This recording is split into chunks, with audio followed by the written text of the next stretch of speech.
Takata has filed for bankruptcy protection at home and in the United States, claiming liabilities of $10 billion.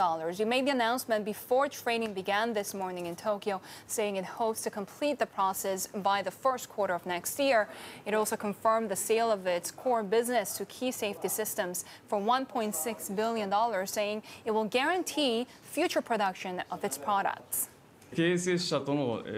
Once we reach the final agreement to sell the business and assets to KSS, we believe that will pave the way to restructuring.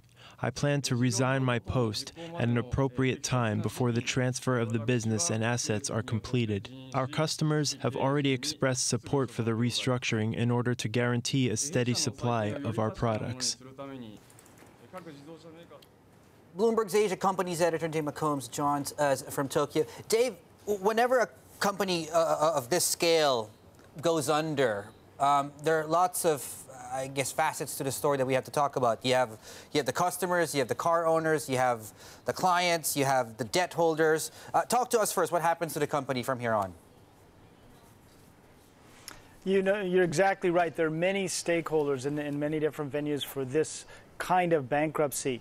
What happens to the companies involved, the car makers, is they get stuck with the bill. In this case, we've had the largest Japanese car makers came out today and said, look, we don't expect to get the money back that we've put into this recall. In Toyota's case, it's coming on $5 billion, so that's a lot. For Takata itself, that company, as we heard the outgoing president say, he'll be resigning. He's there to oversee the handoff to the new entity, but beyond that, he won't be participating. Of course, the company still exists as an entity, and it will be focused on making payouts, you know, not only to some level of the recall costs to suppliers, et cetera, but they also have lawsuits, liability lawsuits for having the faulty products.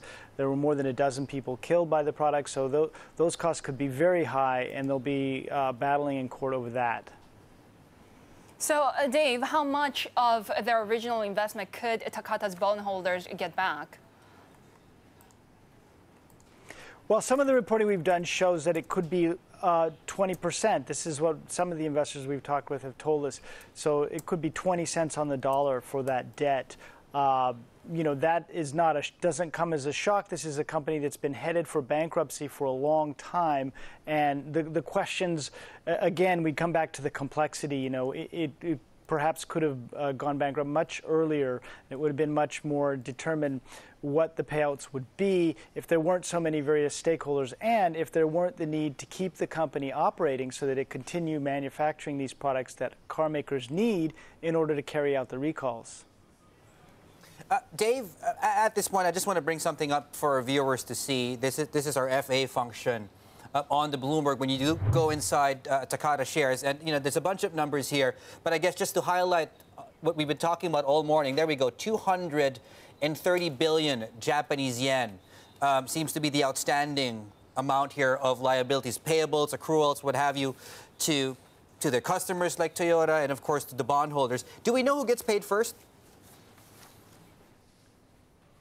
We don't know that. That will be arranged by the administrator. You know, that's one of the things that has yet to be hashed out. What we can learn from the bankruptcy today is basically how much KSS will be paying for the company, and we get a sort of a glimpse at how much money Takata will have to pay these off. But as you can see, there's just a massive gap between the money they'll be getting from the company that's buying them and the level of their liabilities. So the question still remains, you know, who is going to hold the bag?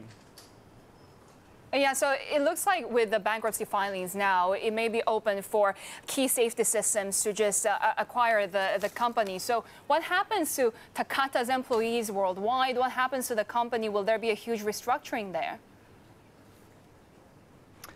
KSS said today that they intend to keep all of the Japanese factories up and running, and they don't plan to be laying off any of the companies. You know, again, this is a bit of a different situation. Typically, when a company goes bankrupt, there's a loss of demand for its product or the debts. It simply cannot remain in operation. This is a company that needs to remain in operation, or rather its factories need to remain in operation. They're going to be under new management with the new company, but there's very much demand for this product that they're making. You know, automakers need those bags. They can't make cars without them, and they're the world's second biggest supplier. So that flow is going to continue.